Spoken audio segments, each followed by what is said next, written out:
F'din is-sija ħanitkellem fuq il-grottesk fil-Arċilla żwieġ La Maltija. Nistgħu nibdew pittura ta' Zimelli, Francesco Zimelli, pittur u inċiżur magħruf ta' żmien l-Ordni tal-Kavallieri ta' San Ġwan. F'din il-pittura naraw il-kolonni tal-biblioteka. U permezz hekk nistgħu niddataw il-kwadru l-pittura għall-1794, meta bdiet tinbena l-faċċata tal-biblioteka. Jeżistu xi 8 kopji ta' dan is-set. Fil-pittura nistgħu naraw livelli differenti ta' soċjetà mqar jekk inħarsu lejn l-għata tas-saqajn minn saqajn ħafjin sa saqajn lebsin b'sandli, orq, sa oħrajn lebsin biżraben iktar ta' soċjetà iktar elevata. Nistgħu naraw il-manifk, il-bniedem li qiegħed jagħmel impersonazzjoni tan-notar fil-ġenb. Nistgħu naraw il-xena ġenerali sħiħa tal-karnival. Il-Arċilla fil-fatt hija reċtar burlesk waqt il-karnival. Kienet dram bikri li jsir mat-toroq fil-karnival. Wieħed raġel kien jilbes ta' notar quddiem biġema u jaqra kitba ta' żwieġ. Ir-reċtata normalment f'kantuniera ta' triq waqt il-karnival, il-Arċilla ma setax ħlief tikkumplimenta il-ħallata ballata, il-briju żuffjett tal-okkażjoni, imma blodot letterarji tagħha. Il-għaliex hi kienet biċċa xogħol letterarja. Din l-għamla ta' divertiment burlesk kienet qabel xejn estensjoni verbali tal-ispettaklu grotesk li kienu kun għaddej matul it-toroq. U għalhekk kienet parti intrinsika mill-atmosfera karnivaleska. Ejja nimmaġinaw bniedem waqt il-karnival qed jara l-maskarun għaddej fit-triq u qed jisma' reċta bil-grottesk, bil-ngħidu aħna karattru tal-arusa, id-deformat apposta, maskarun imma ppreżentat b'mod letterarju. Il-karikatura, iġbija ridikola, l-impersonazzjoni esaġerata, dawn huma x-xejriet suffjettużi li jseħħu letterarjament fil-Arċilla u viżibilment fil-maskarun għaddej mit-triq brijuża. Dak li tara l-għajn u dak li tisma' l-widna kienu għalhekk jingħaqdu f'esperjenza waħda. U allura waqt il-Arċilla il-bniedem li kien ikun qed jismagħha kien ikun bajnejh qed jara wkoll dak li qed jimmaġina fil-Arċilla għaddej b'mod tanġibbli, b'mod konkret fit-triq. Is-suffjett satiriku bis-saffi kollha tas-soċjetà u fil-faċċejra prominenti, prevalenti tal-Arċilla, din l-għamla ta' dram burlesk kienet tagħmel qors bil-formalità legalistika tal-manifk bħala rappreżentant tal-klassi l-għolja, kif ukoll bid-dera ta' parsi safja u attraenti tal-arusa. Xejn inqas ma kienet tiżżuffjetta bix-xejriet deplorabbli tal-popolin stess. Primarjament il-faqar, l-ingann, il-piki u anke l-ġibdiet karnali tiegħu. Il-Arċilla hija kuntratt burlesk ir-reċtat ta' żwieġ li madankollu jikxef taħt il-qoxra ċajtira tiegħu il-ħajja qibsa u l-vizzji soċjali tal-kotra. L-istrateġija tixbaħ lill-komiċità ta' xi Charles Chaplin. Niftakru ftit. Meta rajna film ta' Charles Chaplin, konna ninqasmu bid-daħq sakemm nirrealizzaw li il-karattri fil-komiċità ta' Charles Chaplin huma dejjem tipi umani miżerabbli, f'qadiet umiljanti, il-vagabond, is-sakranazz, il-ħabsi, il-bniedma għamja u l-bqija dawn huma il-karattri u t-temi ta' Charles Chaplin. U allura għandna hawnhekk formula li taqqat il-miżerja umana mad-daħq mal-umorizmu. Jew inkella nistgħu ngħiduha mod ieħor għandna tip ta' arti li tuża d-daħqa biex tagħmel medjazzjoni bejn dak illi nixtiequ li nkunu u dak illi fir-realtà aħna. Medjazzjoni bejn l-aspirazzjonijiet tagħna u ħajja forsi ftit iktar baxxa, ftit iktar miżerabbli, ftit iktar vulgari wkoll, vulgari fis-sens Latin tagħha, tal-poplu, tal-vulgus. Is-satira żebblieħa bil-pretenzjonijiet tas-soċjetà fil-livelli kollha tagħha hija fil-fatt xejra komuni kemm tal-Karnival kif ukoll tal-Arċilla. It-tnejn jaqilbu ta' taħt fuq il-ġerarkija soċjali appuntu r-re tal-Karnival. Minu ir-re tal-Karnival huwa l-iktar figura grotteska ta' dakinhar. Il-manuskritt ta' Dun Felice de Marco, Żwieġ la Maltija, jibda b'preambolu twil u li mill-ewwel jipparodizza l-lingwaġġ pretenzjuż u bombastiku tal-professjoni tal-manifiku notar. Dan ir-reġistru hu makkaroniku.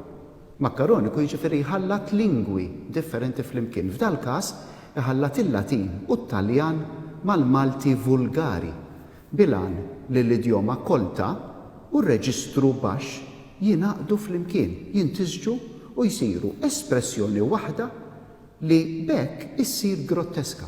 Fil-fatt il-grottesk dak li hu, il-grotesk huwa teknika artistika li taqqat l-estremi u għalhekk il-grottesk dejjem jidher deformat għax jaqqat ix-xjuħija mażożija, pereżempju tara t-tifel żgħir fil-Karnival li libes maskra ta' bniedem xieħ. Jingħad ngħidu aħna li parti mill-familja tal-Arusa fil-Arċilla ġejja minn Kazal bu Baqra, qabet natura bħal tal-baqra. Hawnhekk naraw il-Latin imħallat ma' Malti vulgari. U s-sens doppju huwa għandha natura bħal tal-baqra, appuntu bu Baqra. Jiġifieri il-parentela tal-Arusa, il-qraba li jiġu il-qraba tagħha huma bħal annimali. U din hija s-silta li qed nirreferi għaliha. Qed naraw it-taħlita tal-Latin, instrumenti matrimonjali, spublikatur, Kazal bu Baqra qabet natura bħal tal-baqra, Lejpu lama filius demnuq et vennura de Kazali musta. Bat iktar l-isfel isemmi n-notar per acta magnifici notari Pierotti Agrigentino, quello che non beve poco vino di Kazal biżbut, illi f'sormu għandu lanqbut. Indiebus baccanalis coram. F'dawn il-ġranet qabel il-Karnival, il-bakkanalja. Se nagħmlu dal-kuntratt permezz ta' dan in-notar illi ma jixrobx ftit imbit, illi ġej minn Kazali biżbut, kien jeżisti veru dan fl-inħawi ta' Żejtun, imma bad b'salt wieħed il-kuntratt jaqleb għal Malti vulgari, illi f'sormu għandu lanqbut. Lanqbut hawnhekk tirreferi għal nefħa fil-laħam jew laħam żejjed fi kliem ieħor f'dal każ għal Morliti. U hawnhekk qed naraw it-taħlita ta' Latin, id-diskors elevat, Italjan, lingwaġġ ieħor tal-klassi l-għolja u mbagħad f'salt wieħed il-Malti vulgari. Però maqudin f'sekwenza waħda, f'mixja waħda ta' diskors. U Sinjura Arusa mill-banda ta' missiera mnisla minħal dejdu, razzita ta' dar żbejbu, u min-naħa tomma mnisla minħal mwejċu, razzita ta' dar ċwejċu. Pertant dawn għal kontraenti, dawn in-nies li daħlu għal dan il-kuntratt, li huma hawnna preżenti trabtu rwieħhom beda l-patt li m'għandhom jintħabbu qatt mentri jibqa' inpiedi edana lat. Meta l-manifk jitlob l-attenzjoni tal-ġema għal dal-kuntratt ta' żwieġ bej Inwejza u Lejpu, In-nisel rispettiv tal-arajjes jingħata b'konnessjonijiet grotteski bejn l-inħawi minejn ġew il-qraba tagħhom u l-partijiet intimi tal-ġisem uman. Ngħidu aħna il-familja ta' missier l-arusa ma tagħmilx għajb lin-naħa omma għax imnisla minħal Dejdu razzita ta' dar Żbejbu. Dejdu skont Akwilina u isem ta' post fil-limiti ta' Żebbuġ Għawdex. Madankollu t-terminu jirreferi wkoll għal ħaruf u fil-femminil dejda għas-sider jew il-ħalib tal-om, waqt li l-assoċjazzjonijiet sesswali ta' Żbejbu għajla jeħtieġu spjegazzjoni. Michael Bakhtin, teorista magħruf tal-karnival, jirrimarka li xbija grotteska tal-ġisem hija mod kif niċċelebraw iċ-ċiklu sħiħ tal-ħajja. Hija figura komika li taqqat l-opposti li minnhom hu magħmul il-korp uman. Ġisimna huwa riġenerattiv iżda wkoll diġenerattiv. Prokreattiv minnu joħorġu ħajjiet ġodda iżda ħammiġi. Jiġġedded bit-twelid daqskemm imut u jiddekomponi. Il-karnival u l-grottesk skont Bakhtin huma l-istorja kollha ta' dan il-ġisem ikkondensata dil-istorja f'dera distorta, goffa. Għaliex? Għaliex il-grottesk jaqqat flimkien l-aspetti kontrastanti ta' ġisimna. Il-mewt, pereżempju, u l-ħajja. Tant li issir din id-dera grotteska iktar veritiera, imma fil-mod bizzar kif tikxef il-ġisem li fih ir-riġenerazzjoni u d-diġenerazzjoni huma inseparabbli qed iseħħu fl-istess waqt. Id-daħka allura bil-grottesk x'inhija? Id-daħqa skont Bakhtin hija medjazzjoni bejn dawn l-opposti realistiċi li aħna nippruvaw inżommuhom inbedin minn xulxin. Il-volgari minn dak li huwa diċenti nippruvaw aħna nisseparaw. Imma fir-realtà il-ġisem tagħna huwa da żewġ kwalitajiet f'salt. U allura wieħed jibda donnu jissuspetta li l-karnival mhuwiex il-mument tal-maskra, imma l-mument meta ninżaw il-maskra u l-aspetti grotteski, jiġifieri inkongruenti, opposti ta' ħajjitna, jidhru f'salt. Għalhekk nidħu bil-grottesk, għalhekk il-grottesk huwa deformazzjoni, illa li jaqbad l-estremitajiet tal-ġisem uman. Dan il-gost bit-taħlit grottesk bejn reġistri jew xbijat li normalment nisseparawhom hu aspett tipiku tal-karnival, iżda wkoll metodu kif il-perċezzjoni tal-udjenza tibda taċċetta l-inkongruenzi, l-paradossi, l-estremi tal-ħajja f'espressjoni waħda, f'dera waħda. Hekk jargumenta Bakhtin meta jsemmi l-ikel u l-ħmieġ. Jgħidan huwa ġisem illi id-dum kemm id-dum tinjoradi, dan huwa ġisem illi jrid jiekol daqskemm irid iħammeġ. U fil-karnival daw l-elementi, uħud minnhom imbarazzanti oħrajn iktar diċenti, daw l-elementi jingħaqdu. U allura il-karnival isir mument fil-natura bizzarra tiegħu isir mument iktar veru mill-qbija tal-ġranet tas-sena. Bħalli kieku fil-qbija tal-ġranet tas-sena qed tilbes il-maskra inti u mhux fil-karnival. Allora l-prokreazzjoni u l-qerda jingħaqdu twelid u xjuħija jissieħbu flimkien fl-istess rappreżentazzjoni grotteska li bekk tkun qiegħda turi verità akbar skont Bakhtin. Wieħed mill-aqwa eżempji ta' Bakhtin huwa figurin grottesk ta' mara xieħa tqila li qiegħda titħaq. Skont Bakhtin din hija xbija paradossali li taqqat flimkien l-estremi ta' ħajjitna, ix-xjuħija u t-twelid. Sakemm tibda tinduna li din il-figura grotteska qed timplika li mix-xjuħija ta' ġenerazzjoni waħda titnissel il-ħajja ta' ġenerazzjoni oħra. Jew li fid-deformazzjoni u l-mewt ta' bniedma xieħa hemm spazju għal tiġdid tal-umanità. F'Kazal Bubaqra qabet natura bħal tal-baqra hemm l-istess kontinwità grotteska bejn l-elitiżmu assoċjat mal-Latin u l-ħmieġ tad-dinja annimaleska. Fom l-arusa imnisla minn ħaldejdu razzita ta' dar żbejbu hemm kontinwità grotteska bejn ir-raħal, ir-razza u l-organi libidinali jew prokreattivi sessuali tal-bniedem. Id-daħka burleska b'din il-kontinwità mhijiex ħlief medjazzjoni bejn l-art, il-materja li fiha l-ġisem jerġa' jiddiżintegra u l-organi umani tat-tiġdid tal-ħajja. Kif sekwit jimplika jargumenta baktin. U l-istess nistgħu naraw f'dis-silta, silt oħra mill-Arċilla. Tagħtih l-ewwel nett ma ninsewx li l-Arċilla hija kuntratt ta' żwieġ. Allura se nisimgħu l-ħin kollu dawn il-patti, dawn il-wedid.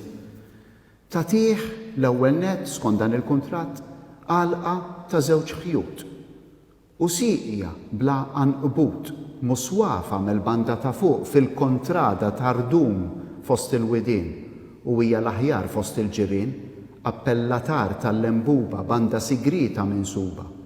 Tgħidula d-dellija, tiswa inqas minn 100, imdawra bis-sisien. Ġewwa fiha hemm l-arqien u fiha l-ilma minn kull imkien biex isaqqu u jagħmlu l-alla li biha għaxu sissa niżuħajr l-alla.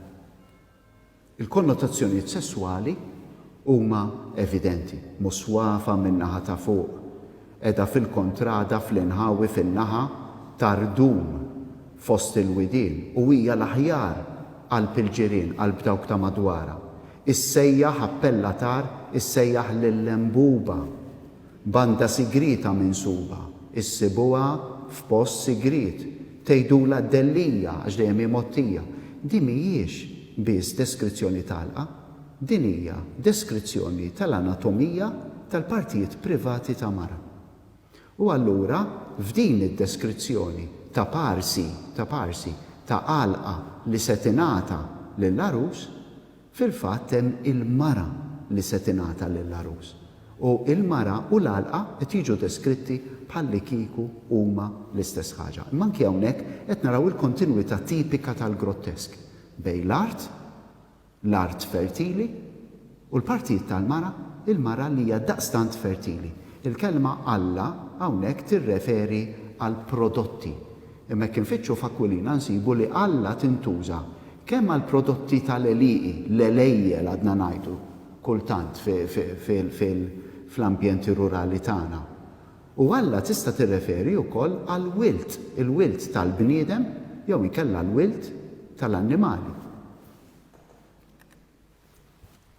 Il-botti dwar il-partijiet anatomiċi tal-bniedem mhumiex evokati biss permezz ta' referenzi għal post u għal familja li minnhom ħarġu l-arus u l-arusa, iżda wkoll permezz tal-art li l-arus se jakkwista u li f'livell insinwattiv mhijiex ħlief l-anatomija tal-partijiet ġenitali tal-mara li se jikseb bħalli kieku proprjetà, daqs li kieku ħajjikseb art fertili. Għall-ewwel, id-deskrizzjoni tal-għalqa tingħata daqs li kieku il-manifk qiegħed jiddeskrivi post fertili bl-ilma dejjem ġej, bl-arqien jgħid. Iżda fl-aħħar silta kwotata, l-udjenza tibda tisma' termini u frażijiet li jelliċitaw konnotazzjonijiet ġenitali u sessuali, pereżempju, muswafa mill-banda ta' fuq, fil-kontrada tardum fost il-widien. Nagħmlu l-assoċjazzjonijiet. Għandek il-widien l-ilma dejjem ġej, għandek inħawi forma tardum u għandek is-suf fin-naħa ta' fuq. U dawk huma l-partijiet intimi tal-mara. Banda sigrita minsuba. U żgur, dawn huma l-partijiet, anke fil-lingwa tagħna ġieli ngħiduha, il-partijiet sigriti tal-mara. Tgħidula d-dellija, appellatar tal-lembuba, fi kliem ieħor bl-isem tagħha, issejjaħ lil tal-lembuba li jista' jkun kemm laqam ta' għalqa u jista' jkun ukoll kif huwa hawnhekk doppju sens għal parti ġenitali tar-raġel. Biex isaqqu u jagħmlu l-alla. Mill-ġdid kliem li joqgħod kemm għal għalqa u kemm għar-relazzjoni sesswali bejn raġel u mara u l-Alla il-prodott tagħhom. Alla tista' tirreferi kemm għal prodotti tal-raba kif ukoll għal wil tal-annimali u tal-bniedem Aquilina jagħti eżempji bħal żiemel tal-Alla, Alla żieqes, Alla ta' ħamsa min-nies. Dan id-doppju sens joħroġ aktar fil-beraħ f'dak li jsegwi meta l-manifk isemmi l-irjieħ tal-Alla kemm biex hu nnifsu jgħid ma jiżgarrax, ma nieħux żball bejn għalqa oħra, allura ħansemmi l-irjieħ biex nagħti l-pożizzjoni eżatta ta' din l-għalqa li se jakkwista maż-żwieġ skont dan il-kuntratt l-arus f'dak li qiegħed jelenka bħala proprjetà fil-fatt jgħid u hekk biex jiena ma niżgarrax, imma kif ukoll għax inti jgħidlu lill-arus, inti arus, hekk Alla jagħmar ma tarax. Mela jien ma niżgarrax u inti ma tarax, għax inti arus, sakemm tiżewweġ m'għandekx id-dritt illi din l-għalqa din il-mara daw il-partijiet privati ta' din il-mara taru. Dawn huma l-irjieħ tal-għalqa mill-vant tmiss ma ta' Majru Piżella minn dar Majjali. L-missieru fi żmien kien jiġma il-ħxejjex għas-servizzjali. Servizzjali kelma oħra l-suppożitorji. In-naħa tal-punent tmiss ma ta' Valenzju Pesejsa li ma hux iblaħ ta' Flejsa. Mit-tramuntana tmiss ma' Żokra u flok il-ġebja għandha bħal toqba. Min-naħa ta' nofsinhar għandha triq pubblika quddiem Namriċ is-sellieħi li dejjem jissupplika. Namriċ, in-Namriċes u l-bniedem li jħobb jinnamra u sellieħi f'kull sens. Bidħul u l-ħruġ mit-triq pubblika jisloħ minejn jgħaddi, jisloħ ukoll bil-ħmiġ likwidu li jħalli u jisloħ lil dak li jkun billi dejjem jitlob, jissupplika.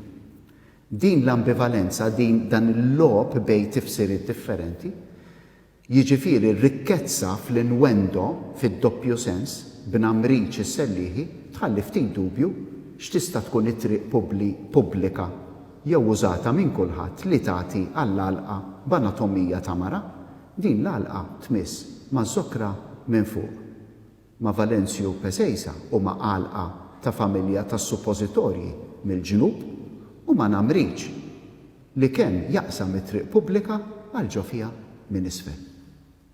Dan hu l-aspett skatoloġiku li għandu x'jaqsam mal-ħmieġ tal-ġisem u sesswali li l-Arċilla kienet tnibbet fl-istħajjil tal-udjenza tagħha.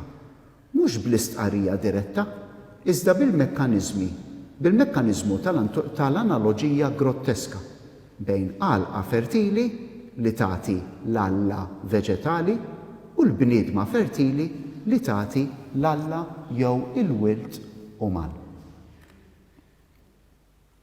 F'din iġbija grotteska titneħħa wkoll id-distanza bejn l-organi tal-ġisem li jipprokreaw, jiġifieri l-organi sesswali, it-toqba flok il-ġibja u pesejsa, u l-organi tal-ġisem li jarmu il-ħmieġ, in-naħa li tmiss ma tas-servizzjali, pereżempju, bħalma jseħħ fil-kelma sellieħi li taqqat l-att prokreattiv mal-ħmieġ. Id-doppju sens fil-fatt mhuwiex sempliċiment il-ħila li tagħti żewġ sensi simultanji, iżda li tiġġenera għadd ta' konnessjonijiet grotteski li jiġdu il-paradossi ta' ħajja li trid titħammeġ biex tipprokrea. Tirriġenera lilha nnifisha billi tiddiġenera xi ftit ukoll. Kif jimplika ħafna drabi Bakhtin bit-teorija tiegħu tal-karnival. Id-daħqa bil-grottesk hija din il-ħila li tara l-aspetti inkompatibbli tal-ħajja iseħħu flimkien, f'għamla ta' kontinwità bejn dak li hu ripulsiv, dak li imbarazzana u dak li hu mixtieq, il-ħajja, is-sess, l-imħabba. Fid-dotarju burlesk tal-Arċilla, jiġifieri fl-inventarju satiriku tal-ġid li l-arusa setati lill-arus maż-żwieġ, Hemm qatt ta' oġġetti li minnhom jitneħħew il-kwalitajiet essenzjali li jiddistinguhom. Imqar jekk jibqa' jingħad li l-oġġett se jingħata bħalli kieku hu ta' valur. Mill-ġdid, il-konflitt bejn l-oġġett mogħti b'wirja ta' ġid u l-fatt li l-oġġett hu nieqes mill-kwalità essenzjali tiegħu tant li jingħata biex sidu jeħles minnu la darba ma jiswa għal xejn jixed it-tlaqqih grotesk bejn l-opposti estremi tal-ħajja. F'dan il-każ bejn il-ġid implikat fil-ġest tad-dotarju, id-dotarju huwa kuntratt ta' ogħti ta' ġid u xekk, u l-faqar evidenti tal-oġġetti mogħtija. Din l-inkongruenza deliberatament goffa u assurda telliċita d-daħq li hu l-espressjoni karnivaleska li tiflaħ ta' komoda fija l-opposti tal-ħajja biswit xulxin. Fil-karnival aħna nidħu bl-inkongruenzi groteski għax id-daħq huwa dispożizzjoni, huwa attitudni li tiflaħ il-kontrasti goffi tal-ħajja imsieħba flimkien. Speċjalment fejn il-kliem loġiku ma jservinix. Sal-lum it-tifel maskarat ta' xieħ irid idaħħaq bid-dera simultanja ta' tfulija u ta' xjuħija li flimkien isawru il-ħajja. It-tfulija xieħa tal-maskarat taqbad f'daħka l-omor sħiħ ta' bniedem. Fis-silta li ġejja, il-ħmar miżerabbli li se jingħata nofsu lill-arus jeliċita daħka li mhijiex ħlief is-sintesi groteska bejn il-ġenerożità u l-faqar. Il-ħtieġa li qed inħoss li ntik xi ħaġa bħala parti mill-kuntratt ta' żwieġ u fl-istess ħin l-espressjoni b'dak li qed nagħtik stess tal-faqar tiegħi. Jew mod karnivalesk kif il-popolin jartikula il-kontrasti assurdi tal-eżistenza miskina tiegħu. Din hija l-parti li qed nirreferi għaliha. It-tim ukoll tagħtih nofs il-ħmar. U għad li kien qarta b'dan il-ħmar kien il-ħajja tad-dar. U għandu siequ l-quddemija fiha n-nemmelija. U tan-nofs bewwelija. U l-arus lejpu tibqalu il-warranija. Lotja inkonċepibbli ta' nofs ħmar kif ukoll il-kontrast bejn lejja ta' dal-ħmar huwa qartab u l-fatt li fuq tiddependi l-ħajja sħiħa tad-dar jassimilaw il-qagħda ekonomikament ħażina tal-popolin fil-bluwat u fl-assurditajiet li bihom il-qarċilla tirreġ tal-paradossi tal-poplu raħli. Dawn huma l-opposti estremi tal-grottesk imwettqa bodda letterarja bħal paradoss, il-kontradizzjoni u l-antitesi.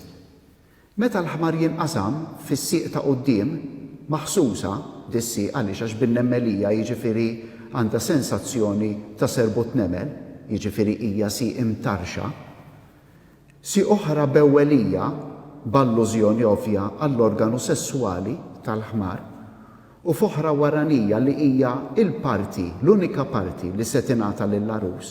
Id-dera tal-ħmar mhix biss eżempju ieħor ta' skema ripetuta matul il-kuntratt tal-qarċilla, lotja ta' oġġett li jiżarma f'biċċiet sakemm jitneħħa minnu kull sens ta' entità waħda funzjonabbli. Id-dera tal-ħmar hija wkoll konfigurazzjoni tal-inkonsistenzi li minnhom hija msawra ħajjitna. Il-ġid kollu tad-dar, pereżempju, irrappreżentat minn din il-bima maqsuma frammentata bejn id-debolezza, sieq nemmelija, l-element skatoloġiku, iżda wkoll prokreattiv, is-sieq bewwelija. Item ukoll gorboċ u gallinar biex jistrieħu f'nofsinhar u sodda ta' żewġ xorok biex ma jsibux jieħdu x'ħin jiġu t-torok u tagħtih żewġ imtieraħ, il-wieħed bla suf u l-ieħor fieraħ. Fejn tingħata ġustifikazzjoni falsa jew distorta għall-istat imkabar jew povru tal-oġġett li se jingħata fid-dota ngħidu aħna ix-xorok nieqsa biex ma jaħduhomx it-torok, il-kuntratt tal-Arċilla jsaħħaħ l-element satiriku tiegħu bl-ingann, il-qerq neċessarju f'miżerja estrema.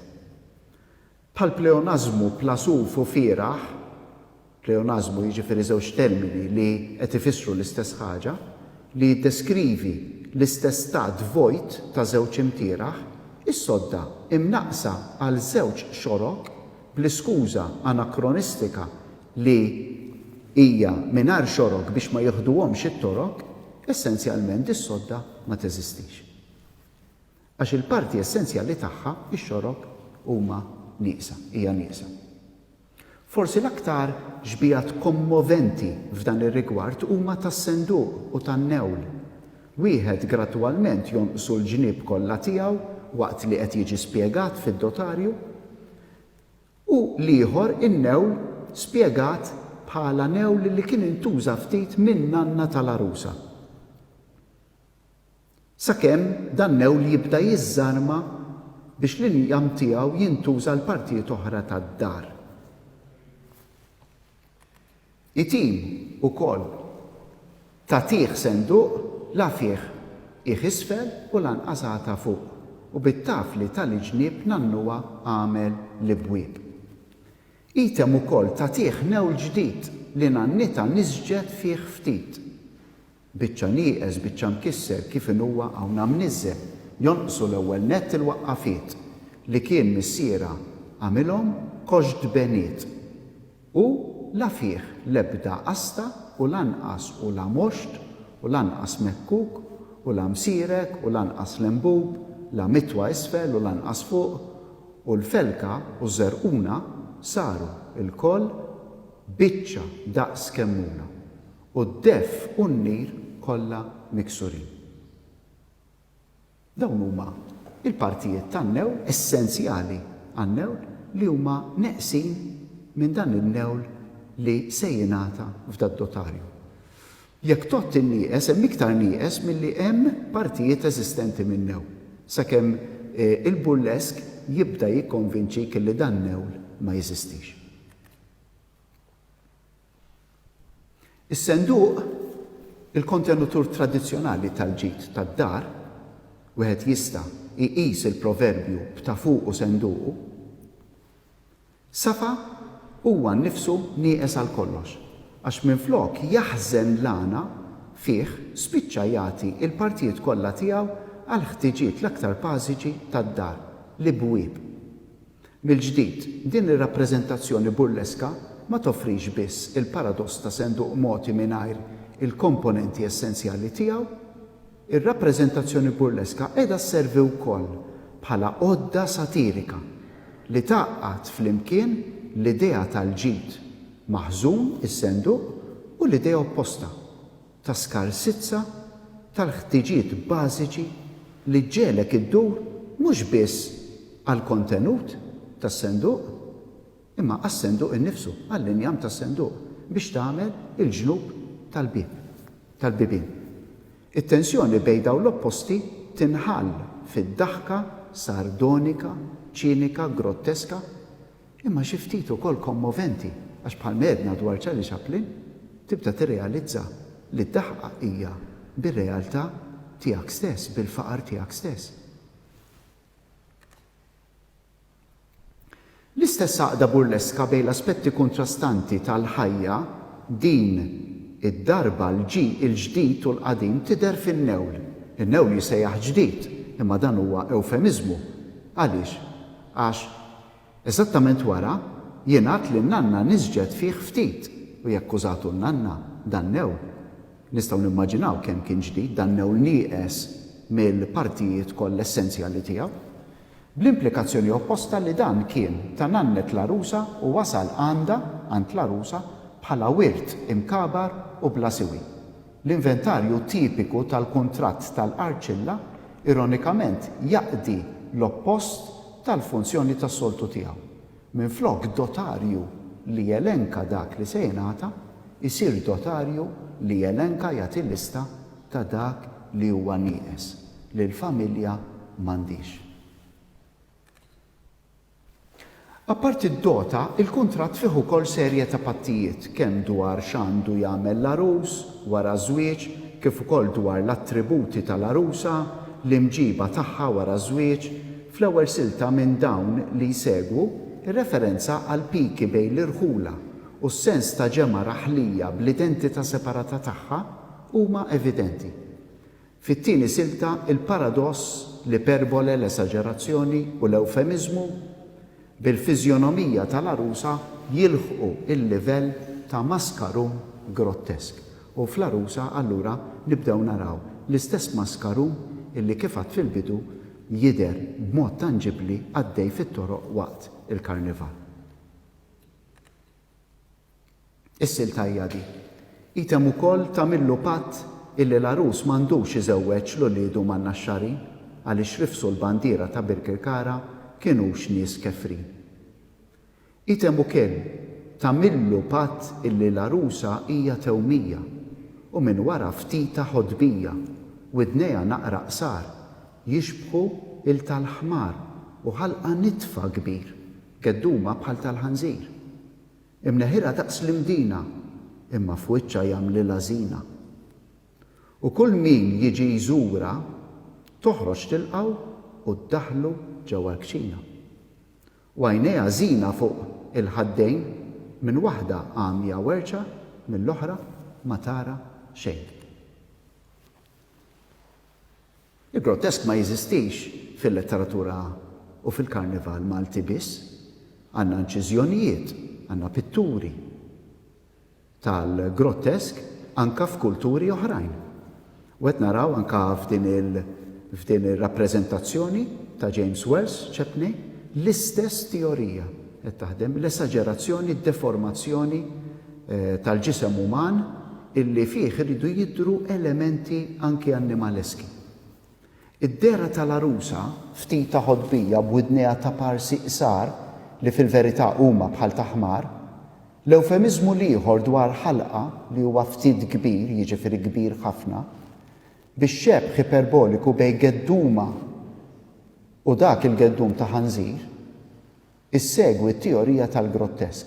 X'inhu l-grottesk? Smajni issa kemm il-darba, huwa id-deformità, ix-xebħ dispreġġjattiv mal-annimal u l-karikatura li tesaġera d-difetti fiżiċi għaliex imma għaliex iġġib l-estremi tal-ġisem tagħna flimkien.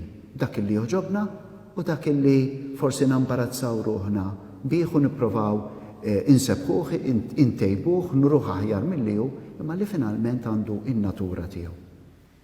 Iżda Dun Feliċ de Marco iżid id-doża grotteska meta mhux talli jxebbaħ imnieħer l-arusa mal-imdina, imma jistqar fl-istess nifs l-imneħira u l-parti l-aktar estetika ta' wiċċa. F'wiċċa jagħmlilha żina, jagħmilha dekorazzjoni f'wiċċa dal-imnieħer.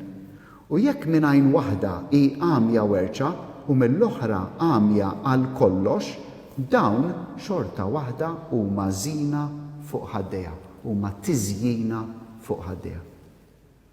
Din id-dera grotteska hija medjazzjoni artistika bejn it-tiżjin u d-deformità, bejn il-bniedma u l-bima, bejn il-mankament ta' arusa waħda ftita ħodbija u tal-oħra oħta t-tewmija, u bejn is-sens ta' purità assoċjat mal-arusa u l-fatt li tilqa' lil kull min iżura ġewwa l-kċina. Naħseb li Dun Feliċ de Marco ħakem sew ħafna il-proċediment tal-grottesk letterarju b'dan il-maskarun bikri li ħoloq fil-letteratura tagħna u li taħ post adattat fost il-maskaruni tanġibli tal-karnival. Imma min kien Dun Feliċ de Marco li kiteb il-Arċilla Żwieġ la Maltija? Kien assiskolt, predikatur famuż, awtur ta' grammatika latina, magħruf għall-ispirtu pront u l-poeżiji tiegħu jingħad ta' żmien is-seminarju saraqhomlu r-rettur, raġel erudit. U minn daw il-kompożizzjonijiet tiegħu, minn dax-xogħlijiet tiegħu naraw illi id-doppju sens ġie trattat minn bniedem illi kellu ċerta sofistikazzjoni fil-letteratura u fil-kitba wkoll. Kellu ċerta ħila letterarja, kien jaf biktar minn lingwa waħda.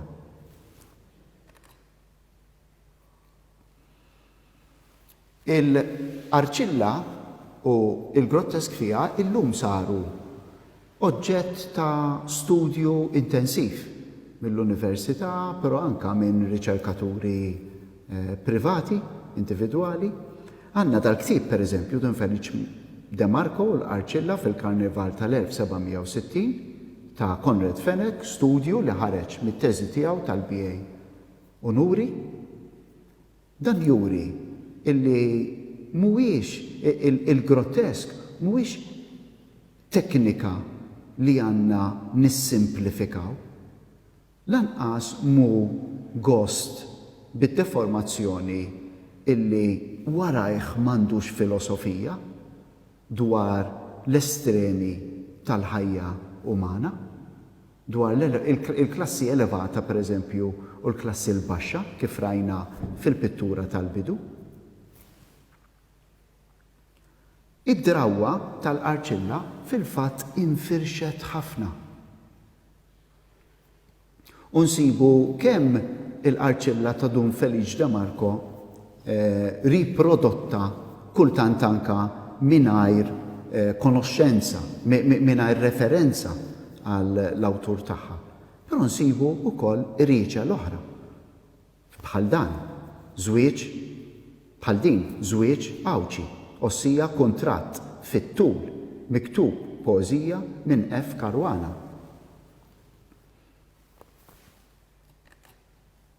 Dan hu xogħol imma ikkupjat ukoll minn fuq l-oriġinal ta' Saverio Meli miktub fl-1896, id-data turina mela bejn l-1760 Don Felice De Marco u din il-arċilla 1896 daw iż-żewġ dati jindikaw tradizzjoni tal-arċilla li damet għal żmien konsiderevoli għaddejja. Ġifieri li żviluppat bil-mod ċantar isemmija Ġus de Soldanis, isemmija fid-damma. Sakemm waslet għandna jew f'daw il-produzzjonijiet jew inkella fi traċċi oħra kif se naraw iktar tard. Fi traċċi oħra f'xogħlijiet oħra li mhumiex qriċel imma li jieħdu mill-arċilla. F'din il-arċilla pereżempju nsibu 3 edizzjonijiet tagħha taħt l-isem ta' Caruana. Waħda maħruġa fl-1932 u 2 l-oħra huma bla data. It-2 li huma jinsabu fil-kollezzjoni ta' Patrick Formosa. Dan ix-xogħol juri li ġieli kien jintuża l-istess test tal-arċilla fi snin differenti. Wara l-introduzzjoni verbuża tal-manifk f'dil arċilla li qed naraw issa, bil-ftaħir tipikament pompus tiegħu dwar xogħlu bit-teatralità daqstant tipika fil-għażla tax-xhieda, dan il-personaġġ jissokta b'diskors dwar il-provenjenza minn fejn ġejjin tal-familja. Id-drawwiet tradizzjonali Awċin tal-Arusa u l-Arus hija karatteristika antika tal-arċilla li tiżvija mill-figuri ċentrali bħall-Arusa u l-Arus għas-soċjetà u l-lokalità minn ġejjin b'insinwazzjonijiet burleski fuq id-drawwiet tal-post u tal-komunità li fihom trabbew. B'dan il-mod il-arċilla kienet tinkludi lill-komunità sħiħa. Il-arċilla ma taħfirha lil ħadd. La lil-notar il-manifk tiżżufjetta bih anki waqt illi qed jitkellemu, la lil-arusa bil-pretenzjonijiet tagħha ta' verġinità u safa, la lil-klassi l-baxxa bil-vulgarità tagħha, però laqqas lill-klassi l-għolja bil-pretenzjonijiet tagħha. U allura l-arċilla tissieħeb ma' dak li Bakhtin jgħidlu il-ħallata ballata, il-bidla fil-ġerarkija li jirrappreżenta il-karnival. Bl-Ingliż it-topsy-turvy. Dak li huwa taħt jiġi fuq. Ir-re jiġi l-iktar figura grotteska. L-iktar figura grotteska tiġi ir-re tal-karnival. B'dan il-mod il-arċilla kienet tinkludi lill-komunità sħiħa, inkluża l-istess udjenza attwali tagħha, l-udjenza waqt illi tiġi rextata il-arċilla kienet tiġi majra mill-manifk illi qed jaqra l-kuntratt. F'mumenti kien idaħħal frażijiet illi bihom jgħajjar b'mod vulgari b'reġistru baxx, Malti baxx lil-ġema qudiemu. Inkluża l-udjenza qudiema mela kienet tiġi assorbita fil-grottesk tal-arċilla, fil-karikatura tal-livelli soċjali kollha meqjusin bħala natura fiżika waħda li tipprova taħbil ġibdiet u d-duffijiet komuni tagħha f'ġerarkija soċjali. Dak li hu l-karnival u dak li l-arċilla jiġib il kulħadd f'din natura umana komuni li kif edna fil-bidu biex tagħmel dak li huwa attraenti trid tagħmel ukoll dak li huwa repulsiv. Iż-żmien għaddej u l-mixja bla waqfien lejn tmiem il-ħajja jiffurmaw motiv kontrastanti mal-atmosfera ċelebrattiva, benestanti u prospettiva tal-kuntratt ta' żwieġ. Dan il-kuntrast essenzjalment it-tensjoni bejn il-qadim u l-ġdid, il-mewt u il-ħajja jidher fid-dramatiż persone tad-dram burlesk. Pereżempju, il-manifk huwa ta' età kbira u l-arajjes għadhom friski. Daqskemm fl-oġġetti meqjusin siwja għall-użu attwali iżda fil-fatt qodma u rrovinati. L-istil żuffjettuż tal-arċilla jironizza il-paradossi mhux biss tal-imġiba umana iżda wkoll tal-kundizzjoni mortali innifisa tal-bniedem li jeħtieġlu jiddeterjora u jagħmel spazju għal ġenerazzjonijiet oħra. B'dan il-mod nibdew nirrealizzaw li għandna ħafna x'nitalmu mill-grottesk li hemm il-filosofija tal-grottesk bħalma hemm il-filosofija tal-oġġett banali li l-aqwa filosofija kultant toħroġ meta jirnexxielna l-opposti f'ħajjitna naqduhom f'dera waħda. U allura id-deformità mhijiex hemm biex iddaħħaq biss, il-maskarum tal-arusa mhux hemm biex nitkażaw bid-dera tagħha, imma biex narfu fiha bniedma illi maż-żina ta' wiċċa hemm ukoll iż-żina. Mas-sabiħ hemm ukoll il-ħażin, hemm ukoll id-dnub. Fil-fatt għandna paġna minn dil-arċilla fuq żwieġ Awċi li fiha l-attenzjoni tinxteħed fuq l-arusa.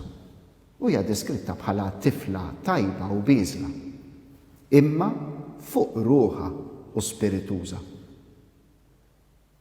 Fost l-aħjar tfal fawdex, tajt il-arċilla. U allura hawnhekk qed naraw it-teorija li semmejt ftit ilu. L-ewwel nett, it-taħlit bejn tajb u l-ħażin, imma wkoll il-grottesk li jinfirex fuq il-komunità sħiħa. Bħalli kieku il-grottesk qed jgħidlek u tiskandalizzax ruħek b'dak li qed tara, għax dak li qed tara huwa l-komunità sħiħa li inti tifforma parti minn. L-idea li d-dota vera wara kollox tinsab fil-persuna u l-karattru tal-arusa li se ġġib ix-xogħol u l-qiegħ l-arus hija komuni fil-qriċel. Narawha f'din l-arċilla żwieġ Awċi, narawha fil-arċilla ta' Dun Feliċ de Marco u narawha wkoll f'xogħlijiet oħra li ippruvaw jimitaw il-qriċel. Wieħed jista' jara paralleliżmu bejn din l-idea u l-parti tal-arċilla ta' Dun Feliċ de Marco fejn titneħħa d-distinzjoni bejn il-korp femminili bl-alla tiegħu u l-għalqa bl-elejjel tagħha. Fiż-żewġ każi, kemm sesswali kif ukoll industrijali ekonomiċi, il-gwadann jintrabat aktar mill-qrib mal-persuna tal-mara li titqies bħalli kieku element ieħor fost l-aqwa wieħed. Forsi l-aqwa wieħed, skużawni, f'dotarju meqjus primarjament għal profitt li se jġib. Ma ninsewx dan huwa kuntratt li jitkellem fuq il-profitti li se jġib iż-żwieġ. U allura f'mumenti nibdew inħossu li il-mara speċjalment meta hija mxebħa mal-għalqa hija oġġett wieħed fost oħrajn. Naturalment, da jixed mentalità differenti ħafna minn tal-lum. Iżda qawwija biżżejjed fil-passat biex issir il-mira tar-reċtar burlesk. U l-istess il-ġufni. Fil-Arċilla Żwiċawċi, il-ġufni huwa deskritt bħala fuq ruħu iżda ma jimpurtax, għax wara kollox huwa gustus wisq. Fi svolġiment simili għall-Arċilla tas-seklu 18 ta' Dunvelix de Marco, li aktarx ma kienx l-unika waħda ta' dan il-perjodu l-anqas, il-Arċilla ta' Meli jew Caruana tgħaddi mill-preambolu dwar il-manif il-kuntratt innifsu bis-semma tax-xhieda u l-familji tal-Arajjes, imsemmijin bħala konferma ta' identità għad-dota. Jidher li dawn l-elementi kienu saru komponenti u proċediment stabbilit fit-teatralità burleska tal-kuntratt taż-żwieġ irrimat. Teknika tipika, pereżempju tal-kwartini fil-Arċilla, hija li nofs il-kwartina l-ewwel żewġ versi tgħid x'se jingħata u n-nofs l-ieħor tfisser kif dak li se jingħata ma jiswa xejn. U din insibuha fiż-żewġ riġel. It-tieni nofs tal-kwartina twaqqa l-valur tal-oġġett imwiegħed billi tiddeskrivi tkissir fih b'mod eufemistiku. Pereżempju, u l-bieb nieqes daqsxejn. Drabi oħra, strofa waħda twaqqa l-valur imsemmi fl-istrofa li ssegwiha. Pereżempju, id-deb tagħhom mhuwiex fin segwita fl-istrofa ta' wara minn din l-istqarrija xejn ma huma inqas fini. Imma jekk l-oġġett ta' wara xejn ma hu inqas fin mid-deb, imma d-deb mhuwiex fin, allura kemm l-oġġetti li qed jixtiebħu mad-deb kif ukoll id-deb ma jiswewx il-valur apparenti tagħhom.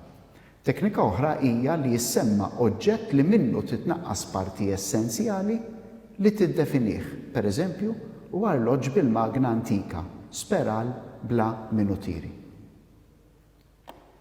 L-insinwazzjoni ta' nanniet l-arusa dwar dotarju fqir ma tantx fadal tibża xejn. L-inwendo dwar il-prokreazzjoni, motiv tipiku tal-qriċel, illi fuqu tista' trakkad bla dubju l-akbar familja.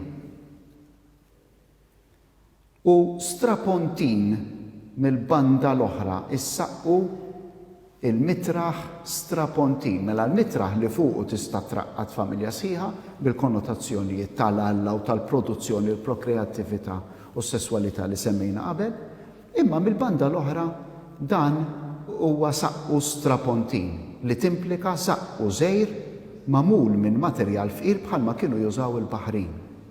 Jew sodda li tingħalaq apparti t-tifsira ta' strapontin, it-tifsira l-oħra ta' ħjata blabra kbira li żomm it-tiben fis-sakku kbir. U allura anke hawnhekk għandna lob bil-ambigwità tal-kliem strapontin li tista' tfisser kemm da saqqu magħluq b'din labra kbira biex iżomm fih it-tiben, imma wkoll strapontin bil-konnotazzjonijiet ta' faqar ta' saqqu fqir bħal dawk li jużaw il-baħrin. U da kollu marbut dejjem mal-familja kbira li trid traqqad fuq dan is-saqqu. Allura il-prokreattività, il-ġid fit-twelid tat-tfal u l-faqar mill-ġdid jerġgħu jiffurmaw ġbija waħda. Fadal traċċi tal-Arċilla fil-karnival tagħna? Iva, fadal. Pereżempju, għandna dal-artiklu Fredu Spiteri illi kien magħruf fil-karnival kien jagħmel reċti li joqorbu lejn il-Arċilla. Il-Arċilla kienet tittieħed bis-serjetà fi żmienha, kienet kuntratt burlesk. Imma da ma jfissirx ma kienx hemm kuntratti biex issir, hawnhekk għandna kuntratt tal-1779 fuq in-nies li se jieħdu sehem fil-Arċilla li jsemmi s-surmast kemm se jitħallsu 5 skuti, 12 BA, l-sodalità tal-erwieħ, tas-siġġiewi, jekk xi ħadd jirtira minn dan il-kuntratt. Jiġifieri l-qriċel kienu bis-surmast bis-sfin qed naraw hawnhekk il-patti li jridu jieħdu sehem fil-karnival is-sibt il-ħadd u t-tnejn, jiġifieri għandna kuntratti veri b'notara, jissemma n-notar tas-Siġġiewi, tar-Rabat, illi daw kienu jorbtu lis-Żeffina u lis-Sur Mast biex jaqraw u jipproduċu l-arċilla fil-karnival. U l-aħħar ftit kummenti għandna wkoll letteratura ta' triq bħal din illi fija mhijiex arċilla imma fija insibu traċċi tal-arċilla, jiġifieri letteratura ta' triq li kkupjat ħafna mill-burlesk tal-arċilla. Dan id-dokument huwa interessanti, instab fil-librerija ta' Għawdex, test misjub fil-librerija minn Marlin Mifsud Kirkop, il-mibkija Marlin Mifsud Kirkop li naqset ftit ta' żmien ilu u li għaddietli dad-dokument. U fih insibu id-diskors burlesk, id-dota, l-kuntest ta' żwieġ, l-isfond karnivalesk, jiġifieri ħafna elementi tal-arċilla. Hemm studji fuq l-arċilla, hemm ħafna studji. George Mifsud Kirkop għandu studju interessanti fuq id-doppju sens tal-arċilla, tabu fil-arċilla, il-ġerarkija soċjali li fil-arċilla tinqaleb ta' taħt fuq, dak li huwa repulsiv, dak li huwa ħammieġi jitla fuq, dak li huwa pretenzjuż jitpoġġa isfel. U wkoll fl-istess studju l-insinwazzjonijiet sessuali, prokreattivi, libidinali, skatoloġiċi tal-arċilla. Konklużjoni? L-iskop soċjali ta' versi li jgħalmu lill-poplu jitħaq kemm bil-figura tal-manifk kif ukoll bl-inganni, il-piki, il-faqar u l-bżonnijiet karnali tiegħu stess. Ir-rima mbewsa jew alternata li ħafna drabi tagħlaq paradoss tal-ħajja u toffri ħarsa simultanja lejn l-opposti tagħha. Il-faqar u l-ġid qed inwedek dotarju t'oġġetti li ma jiswew xejn. Ir-reġistru li jikxef l-oġġetti tad-dar u tas-snajja armati u armati mill-ġdid skont il-ħtiġijiet l-aktar bażiċi tal-poplu.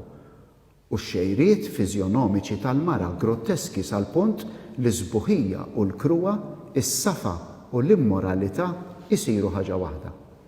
Il-kontinwità bejn l-anatomija tal-mara u l-fertilità tagħha u l-għalqa jew l-art bħala sors ieħor ta' fertilità. Dawn huma il-kwalitajiet li jagħmlu l-arċilla reċta partikolari ħafna. Metodu rappreżentattiv li bħarsa waħda jilmaħ il-kontrasti u l-paradossi normalment irrikonċiljabbli ta' ħajjitna. Grazzi.